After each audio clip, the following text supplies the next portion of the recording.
Hello everyone, welcome back to my classes. So guys, today we will study about the next topic after what is pollination and what are its types. Now we will study about those agents of pollination जो हमने pollination में पढ़ा कि कुछ चीजें चाहिए होती है जब हमें गाइटोनोगेमी या जीनोगेमी कराना होता है. दैट इज जब हमें एक फ्लावर से दूसरे फ्लावर पे हमारे पोलन ग्रेन्स को लेकर जाना होता है, राइट? तो the things which are required to take the pollen grains from one flower to the another are known as the agents of pollination. ठीक है जी. और कौन कौन से एजेंट्स होते हैं और वो कैसे कैसे पॉलिनेशन करते हैं ये हम आगे की वीडियोस में स्टडी करेंगे. So let's quickly begin. Plants use two abiotic, that is wind and water, and one biotic, that is animal agents to achieve pollination. That means एक फ्लावर से दूसरे फ्लावर पे पोलन ग्रेन्स ले जाने में एक तो हवा मदद करती है, that's wind, पानी मदद करता है, that's water, और कुछ जानवर, right? Some animals are very equipped and very talented with this shifting of pollen grains from one flower to the another. So that's known as the how do we achieve pollination. I hope you are clear about the abiotic and biotic, right? बचपन से ही पढ़ते हैं हम geography में, EVS में, that what are abiotic, the natural factors, and biotic, the living ones. ठीक है जी. Majority of plants use biotic agents for pollination. जो हमारे मेजॉरिटी प्लांट्स है वो बायोटिक एजेंट्स पे ही रिलाई करते हैं पॉलिनेशन को के लिए. एबायोटिक पे कम रेफरेंस है. ठीक है जी. Only a small proportion of plants use abiotic agents as comparatively come plants abiotic agents का यूज करते हैं अपनी pollination अचीव करने के लिए. Pollen grains coming in contact with the stigma is a chance factor in both wind and water pollination. ठीक है. ये कह रहे हैं, they are trying to say that in case of wind and water pollination, there is a chance of pollen grains coming in contact with the stigma. It's just a chance factor कि हो भी सकता है और हो सकता है ना भी हो. So इसीलिए इन पे रिलायबिलिटी प्लांट्स की कम होती है. मोस्टली वो बायोटिक एजेंट्स को रेफर करते हैं. To compensate for these uncertainties कि होगा या नहीं होगा, and associated loss of pollen grains, और हो सकता है कि हमारे pollen grains बर्बाद हो जाएं क्योंकि pollination तो हो नहीं पाई तो उनका जो असली उनका मोटिव था वो अचीव नहीं हो पाया. ठीक है. The flowers produce enormous amount of pollen. Flowers जो हैं वो बहुत सारा पोलन प्रोड्यूस करते हैं when compared to the number of ovules available for pollination.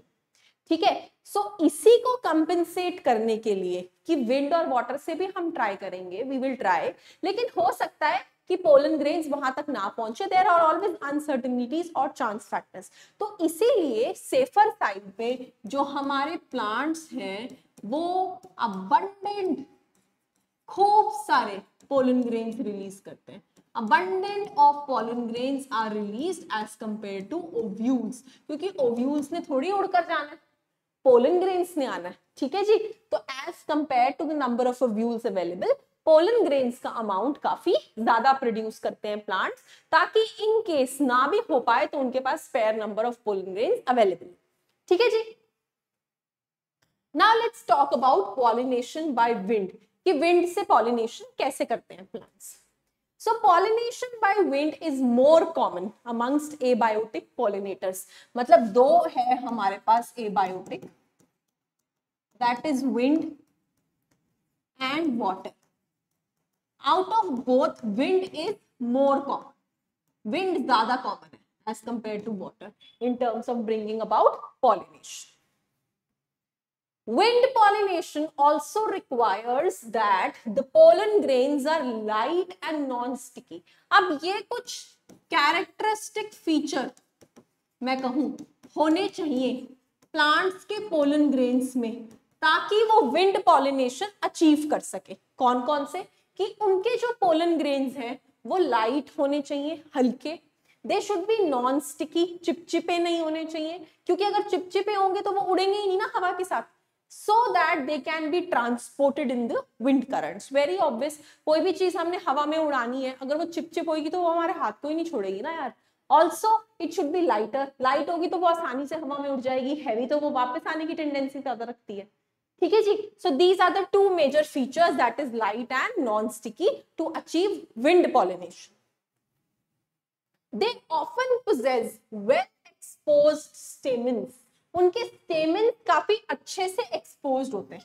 For example, this is the stamen, तो ये अच्छे से फ्लावर के ऊपर निकला हुआ होता है, खूब well exposed होता है to air, so that the pollens are easily dispersed into the wind currents, and large, often feathery segments stigma to easily trap airborne pollen grains. Let's understand the meaning word to word.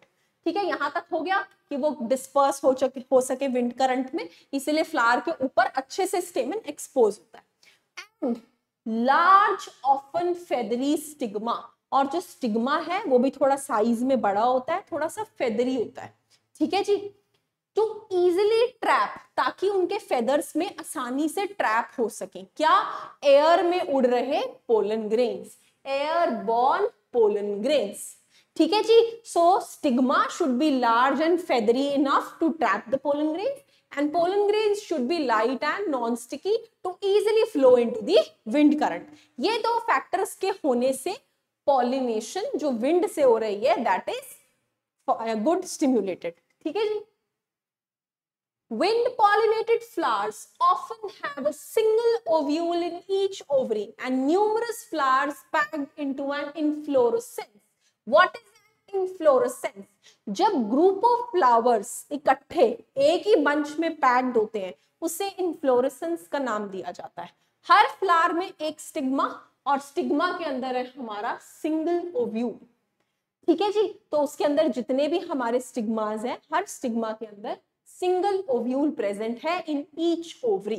That happens in wind pollinated flowers. तो ये कुछ characteristics आपने wind pollinated flowers के याद रखने। एक तो जो उनके पोलन है वो लाइट एंड नॉन स्टिकी है, पहला फीचर तो ये है। जो उनका स्टिग्मा है वो लार्ज एंड फेदरी है। ठीक है जी, प्लस जो उनका ओवरी है उसके अंदर एक ही ओव्यूल है। जो उनके फ्लावर्स हैं वो ग्रुप में packed, they are packed in groups. ठीक है, so that's known as an inflorescence. A familiar example to this is the corn cob. The tassels you see are nothing but the stigma and style which wave in the wind to trap the pollen grains. ठीक है जी, एक example दिया उन्होंने wind pollinated flowers का, that is the corn cob. इस corn cob में आराम से आप देखेंगे कि स्टिग्मा और स्टाइल मजे से हवा में उड़ रहा है, ताकि वो हवा में चलते पोलन ग्रेन्स को अपने पास ट्रैप कर ले। So stigma and style wave in the wind to trap the pollen grains. Wind pollination is also commonly seen in grasses. It's very, very common in grasses.